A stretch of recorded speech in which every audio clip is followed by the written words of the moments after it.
नमस्कार, देवभूमि समाचारों में आप सभी का स्वागत है। मैं प्रियंका मलिक हाजिर उत्तराखंड की तमाम छोटी बड़ी खबरों के साथ। लेकिन सबसे पहले नजर इस वक्त की हेडलाइंस पर। 2 दिवसीय दौरे पर देहरादून पहुंची राष्ट्रपति द्रौपदी मुर्मू। राज्यपाल और सीएम धामी ने किया स्वागत। कल मसूरी LBS अकादमी में IAS प्रशिक्षु को करेंगी संबोधित। गुजरात विधानसभा चुनाव में बीजेपी ने तोड़ा रिकॉर्ड तो हिमाचल में कांग्रेस का मिथक बरकरार। जीत को सीएम धामी ने बताया भाजपा की उपलब्धि तो कांग्रेसियों में भी जश्न का माहौल। प्रदेश में बिगड़ी कानून व्यवस्था पर सियासत, विपक्ष आंकड़ों के जरिए सरकार को दिखा रही आईना तो बीजेपी का पलटवार, अपने कार्यकाल में हुए अपराध को याद करे कांग्रेस। हल्द्वानी हेड़ाखान मार्ग बंद होने से प्रभावित 200 गांवों के लिए वैकल्पिक मार्ग की तलाश जारी। लाखों की आबादी सड़क खुलने का कर रही इंतजार। ग्रामीणों ने दी उग्र आंदोलन की चेतावनी। कैबिनेट मंत्री सतपाल महाराज के निजी सचिव ने किए मंत्री के फर्जी सिग्नेचर। बिना मंजूरी के प्रमोशन की फाइल कर दी अप्रूव। PRO की तहरीर पर मुकदमा दर्ज। राष्ट्रपति द्रौपदी मुर्मू 2 दिवसीय उत्तराखंड दौरे पर है। अपने दौरे के दौरान राष्ट्रपति द्रौपदी मुर्मू कई कार्यक्रमों में शिरकत करेंगी। मसूरी स्थित लाल बहादुर शास्त्री प्रशासनिक अकादमी में प्रशिक्षकों IAS अधिकारियों को संबोधित करेंगी। साथ ही दून विश्वविद्यालय के वार्षिक समारोह में भी राष्ट्रपति द्रौपदी मुर्मू शामिल होंगी। गुजरात और हिमाचल विधानसभा चुनाव को लेकर मुख्यमंत्री पुष्कर सिंह धामी की प्रतिक्रिया सामने आई है। गुजरात चुनाव में बीजेपी की जीत को सीएम धामी ने बड़ी उपलब्धि बताया है। मुख्यमंत्री पुष्कर सिंह धामी ने कहा कि कांग्रेस को पूरे देश ने नकार दिया है और राहुल गांधी की भारत जोड़ो यात्रा भी फेल साबित हो रही है। भारतीय जनता पार्टी एक राष्ट्रवादी सोच के साथ पूरे देश के अंदर काम कर रही है। माननीय प्रधानमंत्री जी का जो विजन है वो विजन पूरे देश की जनता भली भांति देख रही है। और गुजरात के अंदर जो अभी परिणाम आए हैं वैसे परिणाम सभी जगह के आ रहे हैं, लेकिन गुजरात के परिणाम एक तरफा जो दिखाई दे रहे हैं वो इस बात का प्रतीक है कि जो लोग आज भारत जोड़ो यात्रा पर निकल रहे थे, जिन्होंने कभी भारत तोड़ने का काम किया था, चाइना को ज़मीन देने का काम किया था, पाकिस्तान को जो है पाकिस्तान देने का काम जिनके नेतृत्व में जिनकी पार्टी के समय में हुआ था, उसको जनता ने नकार दिया है। इन सबको ये यात्रा सब बंद करनी चाहिए।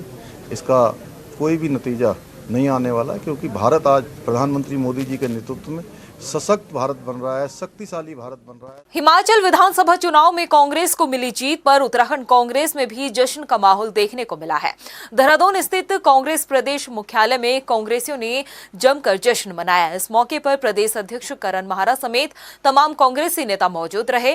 ढोल नगाड़ों की थाप पर झूमते गाते आतिशबाजी करते हुए सभी कांग्रेस कार्यकर्ताओं ने एक दूसरे को मिठाई खिलाकर जीत की बधाई दी। इसके साथ ही कांग्रेस के प्रदेश अध्यक्ष करण माहरा ने बीजेपी निशाना साधते हुए कहा कि भाजपा की हकीकत लोगों के सामने आ गई है। लगातार भाजपा जीत के दावे कर रही थी, लेकिन हिमाचल में मिली शिकस्त के बाद भाजपा का चेहरा बेनकाब हो गया है। दोबारा बहुमत पाने के, राष्ट्र में सरकार बनाने की ओर को पहला कदम के रूप में मैं देखता हूं। बीजेपी के राष्ट्रीय अध्यक्ष के राज्य को जीतने का काम हमारे कार्यकर्ताओं ने किया है। इसमें उन कर्मचारियों को भी मैं धन्यवाद देता हूं जिन्होंने राहुल गांधी की उस बात को, जिसमें उन्होंने 2 राज्यों में ओल्ड पेंशन स्कीम लागू करी और विश्वास जगाया, और प्रियंका जी ने ये कहा कि हम हर राज्य में जहाँ जहाँ कांग्रेस की सरकार आएगी हम ओल्ड पेंशन स्कीम को लागू करेंगे, और जब अनुकूल समय आएगा तो चतुर्थ श्रेणी कर्मचारी की जो नौकरियाँ बीजेपी ने ख़त्म की है उनको भी दोबारा से हम शुरू करने का काम करेंगे, और उसका नतीजा हिमाचल में देखा है। अब लोगों के मन से भय खत्म हो रहा है। लोग समझ रहे हैं कि डॉलर जो है मजबूत हो रहा है, रुपया घट रहा है। वहीं हिमाचल में हुई भाजपा की हार पर पूर्व मुख्यमंत्री त्रिवेंद्र सिंह रावत ने भी प्रतिक्रिया दी। उन्होंने कहा कि जिनका खाता तक नहीं खुला वो लोग भी सत्ता में आने का दावा कर रहे थे। इसके साथ ही पूर्व सीएम ने कहा कि कई बार अपेक्षा के अनुरूप परिणाम नहीं आते, ये स्वाभाविक प्रक्रिया है। भाई दावा हमेशा, जिनका खाता नहीं खुला उन्होंने वो भी कहते हैं हम सरकार बनाएंगे। तो कुछ बातें कुछ रणनीतिक होती हैं, कुछ विषय टारगेट दिया जाता है, और कई बार जो हम अपेक्षा करते हैं उसके विपरीत भी जाता है।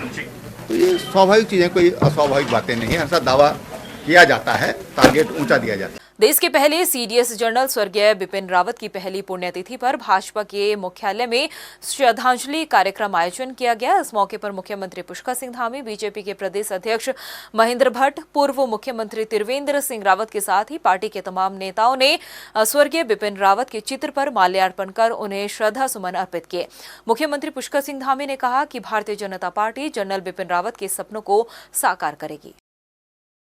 उनके असमय जाने से जरूर हम सबको बहुत बड़ा धक्का लगा। एक चेन जो बहुत तेज़ी से चल रही थी उसकी गति धीमी हुई, लेकिन आज क्योंकि उनका ये दिवस आज हमने श्रद्धांजलि दिवस के रूप में यहाँ पर हमने सभी ने उनका स्मरण किया है और ये संकल्प भी लिया है कि हमारी पार्टी, हमारी सरकार उनके जो सपने थे, उनके जो संकल्प थे, जो उनके मन में उत्तराखंड को आगे ले जाने के विचार थे, उनको लेकर हम आगे बढ़ेंगे। हल्द्वानी हेड़ाखान मार्ग पर प्रशासन अब तक 200 गांव के लोगों के आवागमन के लिए वैकल्पिक मार्ग तलाश नहीं कर पाई है। 24 दिन पहले अचानक बिना बरसात के हुए भूस्खलन में हल्द्वानी काठगोदाम हेड़ाखान मार्ग पूरी तरह से जमींदोज हो गया था। ये सड़क जिला मुख्यालय से 200 गांव को जोड़ती है। लाखों की आबादी पिछले 1 महीने से मार्ग खुलने का इंतजार कर रही है। ग्रामीण इस कदर परेशान है कि वो हल्द्वानी शहर भी नहीं आ पा रहे हैं। वहीं अब ग्रामीणों ने परेशान होने के बाद प्रशासन को उग्र आंदोलन की चेतावनी भी दी है। जिलाधिकारी धीराज गर्ब्याल का कहना है कि भूस्खलन क्षेत्र काफी संवेदनशील है, लिहाजा प्रशासन लगातार वैकल्पिक मार्ग तलाश भी कर रही है। ये कोई भी जो स्वास्थ्य सुविधाएं हैं या फिर गैस हैं या लोगों का जो राशन है और कई जो सब्जियां हैं वो रास्ते में ही सड़ गई हैं। कई बुजुर्ग महिलाएं हैं जिन्हें स्वास्थ्य की दिक्कत है, वो हल्द्वानी जिन्हें आना होता है, वो मार्ग बिल्कुल अवरुद्ध है। ये हमारी सारी जनप्रतिनिधियों की और हमारे सरकार की सभी संबंधित विभागों की नाकामी है। और रिसेंटली अभी टीएसडीसी की टीम आई, उन्होंने इस क्षेत्र का विजिट किया है और उन्होंने ये कहा कि फ़िलहाल हम शॉर्ट टर्म जो मेजर्स लेने हैं कि तत्कालिक रूप से हम क्या कार्रवाई इसमें कर सकते हैं ताकि वो मोटरेबल हो, तो वो शॉर्ट टर्म मेजर्स वो अब सजेस्ट कर रहे हैं। तो आज या कल में वो आ जाएगा और लॉन्ग टर्म मेजर्स में हम लोगों ने कैसा उसमें ट्रीटमेंट करना है उसमें भी वो अपना सजेशन देंगे। प्रदेश की बिगड़ती कानून व्यवस्था को लेकर इन दिनों विपक्ष सरकार पर खूब सियासी हमले कर रहा है। सदन से सड़क तक कानून व्यवस्था के मुद्दे पर सरकार को घेरने वाले विपक्ष अब आंकड़ों के साथ बीजेपी पर सियासी आरोपों की बौछार कर रही है, तो भाजपा कांग्रेस को उनके कार्यकाल में हुए अपराध भी याद दिला रही है। ये रिपोर्ट देखिए। प्रदेश की बिगड़ती कानून व्यवस्था के मसले पर इन दिनों सूबे के सर्द मौसम में सियासी पारा खूब गरमाया हुआ है। कानून व्यवस्था के मुद्दे को लेकर सड़क से सदन तक बीजेपी सरकार को घेरती आई कांग्रेस अब आंकड़ों के जरिए भाजपा पर एक के बाद एक सियासी आरोपों की बौछार कर रही है। प्रदेश में कानून व्यवस्था को ध्वस्त बताते हुए कांग्रेस प्रदेश अध्यक्ष करण महरा पिछले 8 महीनों के आंकड़ों के साथ सरकार को आपराधिक घटनाओं की तस्वीर दिखा रहे हैं। यूपी की पुलिस उत्तराखंड की पुलिस को बिना कॉन्फिडेंस में लिए हुए गोली चलाती है, जिसमें एक ज्येष्ठ प्रमुख की मृत्यु हो जाती है। तो पूरा का पूरा खराब अंकिता का केस में जिस तरीके से सबूतों के संग छेड़छाड़ हुई, डोजर चलाया गया धाकड़ बनने के चक्कर में, और जिस तरीके से आग लगाई गई, वो सबके सामने है। दूसरा सबसे बड़ा प्रश्न चिन्ह सरकार पे इसलिए भी है, 6 साल से आपकी सरकार है, वंत्रा रिजॉर्ट जिस जमीन पे चल रहा है, ये इंडस्ट्री के लिए जमीन दी गई थी। तो जिन अधिकारियों की देखरेख में ये वंत्रा रिजॉर्ट चल रहा था, उन अधिकारियों के खिलाफ आज तक कोई कार्रवाई नहीं हुई। अंकिता मर्डर केस में आज लोग कई किस्म की बात कर रहे हैं कि साहब ऐसा टेस्ट होगा, वैसा टेस्ट होगा, और हम सब जानते हैं कि दिमाग का खेल है और 2.5 महीने का लंबे अंतराल के बाद नार्को टेस्ट का कोई असर नहीं होने वाला। लोगों को मेंटली 2.5 महीने में तैयार किया जा सकता है कि वो प्रश्नों से बच जाएं। कांग्रेस के बढ़ते अपराध के आंकड़ों के सियासी आरोप पर पलटवार कर बीजेपी भी कांग्रेस को उनके कार्यकाल में हुए अपराध की याद दिला रही है। भाजपा प्रवक्ता विपिन केंतुला का साफ तौर पर कहना है कि बीजेपी पर आरोप लगाने से पहले कांग्रेस को अपने गिरेबान में झांकने की जरूरत है। उन्होंने कहा कि भाजपा आपराधिक मामलों में कड़ी कार्रवाई कर रही है। कांग्रेस को अपनी सरकार के दौरान के कानून व्यवस्था को याद करना चाहिए। किस प्रकार से रुड़की जेल के बाहर बदमाशों के हौसले इतने बुलंद थे कि गोलियां चला दी गई। खनन माफियाओं के हौसले इतने बुलंद थे कांग्रेस की शासनकाल में कि एक आईएफएस की गाड़ी पे रुड़की में खनन माफियाओं ने डंपर चला दिया। कांग्रेस आज इस प्रकार की बातें करती है कानून व्यवस्था की, उसको अपने काले इतिहास, अपनी सरकार के जो कुकृत्य किए गए हैं उनको याद करना चाहिए। प्रदेश में कानून व्यवस्था का मुद्दा उठाकर विपक्ष सरकार को आईना दिखा रही है तो बीजेपी कांग्रेस को उनके कार्यकाल का अपराध का ग्राफ देखने की सलाह दे रही है। कुल मिलाकर कानून व्यवस्था पर सियासत के सिवाय कुछ नहीं हो रहा है। ये हाल तब है जब कुछ दिनों पहले डीजीपी अशोक कुमार ने बिगड़ती कानून व्यवस्था पर अधिकारियों की क्लास लगाते हुए बढ़ते अपराध पर लगाम लगाने के निर्देश दिए हैं। ऐसे में जरूरत है कि सियासत कम और काम ज्यादा होना चाहिए। चढ़ती कला टाइम टीवी के लिए देहरादून से सुशांत सिंह की रिपोर्ट। उत्तराखंड में 22 साल बाद अब महिला नीति आने वाली है, जिसको लेकर महिला आयोग द्वारा महिला नीति का ड्राफ्ट तैयार किया जा रहा है। 21 दिन के भीतर उत्तराखंड की जनता से भी राय ली जाएगी। महिला आयोग की अध्यक्ष कुसुम कंडवाल का कहना है कि 8 मार्च को महिला दिवस के मौके पर महिला नीति लॉन्च की जाएगी। महिलाओं की सुरक्षा को देखते हुए महिला नीति में प्रावधान किए गए हैं।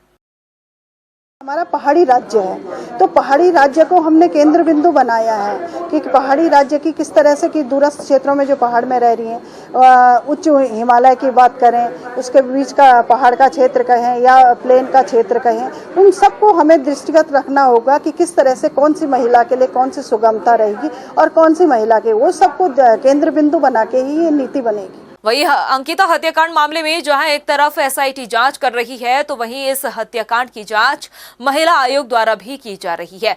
महिला आयोग की अध्यक्ष कुसुम कंडवाल का कहना है कि जल्द ही महिला आयोग द्वारा बनाई गई कमेटी अपनी जांच पूरी कर लेगी, जिसके बाद सभी पहलुओं पर जांच पूरी होने के बाद मुख्यमंत्री पुष्कर सिंह धामी को जांच रिपोर्ट सौंपी जाएगी। हमने भी माननीय मुख्यमंत्री जी ने भी एसआईटी गठित की है, लेकिन फिर हमने भी महिला आयोग ने भी अपनी तरफ से एक टीम गठित कर रखी है। मेरी लगातार उनसे बात चल रही है और निश्चित ही वो रिपोर्ट वो हमें देने वाले हैं। और मैं खुद भी वहाँ गई थी, रिजॉर्ट में तो नहीं गई थी, लेकिन गांव में, क्योंकि वहाँ की महिलाएं फैक्ट्री में काम करती थी, वो कैंडी फैक्ट्री थी, तो मैंने महिलाओं से पूछा था, महिलाओं के पास गई थी कि क्या वहाँ क्या क्या होता था। तो हालांकि आम गाँव की महिलाओं ने तो कहा कि हम तो रोजगार के लिए जाते थे, सुबह जाते थे, शाम को आ जाते थे, तो उनको बहुत ज़्यादा इसकी जानकारी थी। लेकिन फिर भी हमने अपनी टीम कि कहीं कोई साक्ष्य छूटे नहीं, आप जाएं और निश्चित ही जो अपराधी है उसे सजा मिलनी चाहिए, ये महिला आयोग की प्राथमिकता है। कैबिनेट मंत्री सतपाल महाराज के निजी सचिव आईपी सिंह और पीडब्ल्यूडी के विभाग अध्यक्ष अयाज अहमद के खिलाफ फर्जी सिग्नेचर करने के मामले में डानलवाला थाना क्षेत्र में मुकदमा दर्ज किया गया है। कैबिनेट मंत्री सतपाल महाराज के पीआरओ की ओर से मामले में तहरीर दी गई। दरअसल कैबिनेट मंत्री सतपाल महाराज के विदेश दौरे के दौरान निजी सचिव आईपी सिंह ने उनके फर्जी डिटेल सिग्नेचर दिए थे। आईपी सिंह ने बिना मंत्री सतपाल महाराज की मंजूरी के अयाज अहमद की प्रमोशन की फाइल अप्रूव कर दी थी, जिसके बाद अयाज अहमद प्रमोट होकर मुख्य अभियंता लोक निर्माण विभाग बन गए हैं। यूकेएससी भर्ती पेपर लीक मामले में नकल गिरोह के 3 और सदस्यों के खिलाफ एसटीएफ गैंगस्टर लाएगी। एसएसपी एसटीएफ ने 3 और अन्य आरोपियों के खिलाफ गैंग चार्ट बनाकर जिलाधिकारी को रिपोर्ट भेज दी है। आपको बता दें कि भर्ती परीक्षाओं में हुई धांधली को लेकर दर्ज किए गए 4 मुकदमों में एसटीएफ की तरफ से अब तक 54 लोगों को गिरफ्तार किया गया है और 21 आरोपियों के खिलाफ गैंगस्टर एक्ट के तहत कार्रवाई की गई है। उत्तराखंड पुलिस इस समय वाहनों की कमी से बुरी तरह जूझ रही है। समय के हिसाब से नई शाखाएं तो खुली, लेकिन उन्हें वाहन उपलब्ध नहीं कराए गए। प्रदेश के अधिकांश कोतवाली और थाने में जो बोलेरो दी गई है वो अपनी समय सीमा पूरी कर चुकी है। वाहनों की कमी को देखते हुए इस बार पुलिस विभाग ने वाहनों का बेड़ा बढ़ाने का फैसला लिया है। पुलिस मुख्यालय की ओर से 1200 छोटे और बड़े वाहन खरीदने की तैयारी की जा रही है, जिसके लिए शासन को प्रस्ताव भेजा गया है। प्रस्ताव स्वीकृति होने के बाद थाना और चौकियों के अलग अलग साथ ही सभी शाखाओं के साथ ही पीएससी को भी नए वाहन मिल जाएंगे। देखिए, जो उत्तराखंड राज्य गठन होने के बाद जो है हमारा पुलिस विभाग में जो है बहुत सारे शाखाओं, जैसा उत्तराखंड राज्य गठन होने के बाद हमारा इसमें एसटीएफ और एएचटीयू, अभी एएनटीएफ, अभी साइबर सेल, इस टाइप का बहुत सारे शाखाएं जो है बन चुके हैं। और जो है हमारा पुलिस का चैलेंज भी बहुत तरह से जो है बढ़ गई है। तो हमने एक प्रयास किया है कि जो हमारा सभी हमारा ऑपरेशनल के लिए कितने गाड़ी का ज़रूरत पड़ेगी, उसका एक मानक तय करके जो है हमने हमारे शासन को प्रस्ताव भेजा। उम्मीद है कि जल्दी उसमें निर्णय होकर हमारे पास आ जाएगा। वहीं लोहाघाट के बाराकोट में 108 आपातकालीन सेवा की गाड़ी पिछले 2 हफ्ते से खराब पड़ी है, जिससे लोगों को खासी दिक्कतें झेलनी पड़ रही है, मगर संचालकों ने अब तक इसकी कोई सुध नहीं ली। आपातकालीन सेवा गाड़ी खराब होने से मरीजों को अस्पताल ले जाने के लिए लोगों को प्राइवेट गाड़ी हायर करनी पड़ रही है। बाराकोट ब्लॉक के ज्येष्ठ प्रमुख नंदा बल्लभ बघोली ने कहा कि अगर आपातकालीन गाड़ी को जल्द दुरुस्त नहीं किया गया तो आंदोलन किया जाएगा। वहीं 108 आपातकालीन जिला प्रभारी कमल शर्मा ने कहा कि तकनीकी खराबी आने की वजह से गाड़ी खराब है और ठीक कराने के लिए हल्द्वानी भेजा जा रहा है। बघोली ज्येष्ठ प्रमुख विकासखंड बाराकोट, जैसा कि हमारे विकासखंड में लंबे संघर्ष के बाद 108 सेवा सरकार द्वारा उपलब्ध कराई गई थी, जिसमें जो 108 हमारे एम्बुलेंस हमारे विकासखंड में उपलब्ध कराई गई है वो बार बार खराब हो जा रही है, जिससे हमारे क्षेत्र के लोगों को आपातकालीन समय में स्वास्थ्य खराब होने पर हॉस्पिटल जाने के लिए परेशानी होती है, जो अभी तक 2 बार खराब हो चुकी है। अभी वर्तमान में जो बाराकोट से आगे काकड़बैंड है वहाँ पे खराब है। तो हमारा ये निवेदन है कि जल्दी से जल्दी इस 108 एम्बुलेंस गाड़ी को सही कराया जाए, जिससे हमारे क्षेत्र के लोगों को सुविधा मिल सके। 27 नवंबर को टिहरी जनपद की बालगंगा तहसील स्थित मायकोट गांव में 12 वर्षीय मासूम को निवाला बनाने वाला गुलदार को शूटरों ने ढेर कर दिया। आपको बता दें कि आदमखोर गुलदार इसी साल अगस्त में एक महिला को भी हमला कर उसको गंभीर रूप से घायल कर चुका है और नवंबर में गुलदार ने एक 12 साल के बच्चे को अपना निवाला बनाया था, जिसके बाद गुलदार को मार गिराया है। वहीं लोहाघाट में इन दिनों बढ़ती जा रही पेयजल किल्लत को लेकर लोगों ने जल संस्थान के खिलाफ खाली बर्तन हाथों में लेकर प्रदर्शन किया है। आक्रोशित महिलाओं ने कहा कि जल संस्थान द्वारा तीसरे दिन सिर्फ 15 मिनट के लिए पानी दिया जा रहा है और बिल पूरे साल भर का वसूला जाता है। पूरे साल का बिल लेने के बाद भी उन्हें पेयजल नहीं मिल पा रहा है। उन्हें नगर से 2 किलोमीटर दूर जाकर नर्सरी से पानी ढोना पड़ रहा है। लोगों ने जल्द से जल्द पंचेश्वर से सरयू नदी लिफ्ट पेयजल योजना निर्माण और कोलीडेक झील से पेयजल योजना निर्माण की मांग की है। पानी भरने जा रहे हैं, बाघ का खतरा अलग है, गाड़ियों का खतरा अलग है और वहां जाके भी पानी नहीं मिल रहा है। क्या कर रही है सरकार? कम से कम पीने वाला पानी वहां टैंकी बंद है, उसको स्टेशन में लाए जिससे सबकी सुविधा हो। इतने ठंडे में जाते हैं, वहां भी पानी नहीं मिलता है। वहीं कार्बेट टाइगर रिजर्व से सटे तराई पश्चिम वन प्रभाग में 15 दिसंबर से ट्री हाउस रात्रि विश्राम शुरू किया जाएगा। इसके लिए वन विभाग तैयारी में जुटा है। डीएफ प्रकाश आर्य ने बताया कि तराई पश्चिम वन प्रभाग के फाटे रेंज में सीमेंट के पिलर के जरिए एक ट्री हाउस बनाया जा रहा है। उन्होंने कहा कि पर्यटकों की सभी सुविधाओं से संपन्न ट्री हाउस में सुरक्षा व्यवस्था भी पुख्ता की गई है। उन्होंने कहा कि इसके सफल संचालन के बाद ट्री गेस्ट हाउसेज में भी रात्रि विश्राम कराया जाएगा। हमारा जो फाटो इको टूरिज्म जोन में जो टी हाउस बना हुआ है वो सर्वसम्मति से हम लोगों ने तय किया कि हम 15 तारीख से 15 दिसंबर से उसकी ओपनिंग करने जा रहे हैं और ये हम अभी व्यापक रूप से उसका प्रचार प्रसार भी कर देंगे और अखबारों में निकाल करके लोगों को इन्वाइट करेंगे कि जो भी आना चाहें वो आ सकते हैं। 15 तारीख से हमारा वहाँ पे पहली बुकिंग हो जाएगी। प्रदेश की खबरों में इतना ही, फिर हाजिर होंगे कुछ खास खबरों के साथ। तब तक के लिए मुझे दे इजाजत। नमस्कार। 2 दिवसीय दौरे पर देहरादून पहुंची राष्ट्रपति द्रौपदी मुर्मू, राज्यपाल और सीएम धामी ने किया स्वागत। कल मसूरी एलबीएस अकादमी में आईएएस प्रशिक्षु को करेंगी संबोधित। गुजरात विधानसभा चुनाव में बीजेपी ने तोड़ा रिकॉर्ड तो हिमाचल में कांग्रेस का मिथक बरकरार। जीत को सीएम धामी ने बताया भाजपा की उपलब्धि तो कांग्रेसियों में भी जश्न का माहौल। प्रदेश में बिगड़ी कानून व्यवस्था पर सियासत, विपक्ष आंकड़ों के जरिए सरकार को दिखा रही आईना तो बीजेपी का पलटवार, अपने कार्यकाल में हुए अपराध को याद करे कांग्रेस। हल्द्वानी हेड़ाखान मार्ग बंद होने से प्रभावित 200 गांव के लिए वैकल्पिक मार्ग की तलाश जारी। लाखों की आबादी सड़क खुलने का कर रही इंतजार, ग्रामीणों ने दी उग्र आंदोलन की चेतावनी। कैबिनेट मंत्री सतपाल महाराज के निजी सचिव ने किए मंत्री के फर्जी सिग्नेचर, बिना मंजूरी के प्रमोशन की फाइल कर दी अप्रूव। पीआरओ की तहरीर पर मुकदमा दर्ज।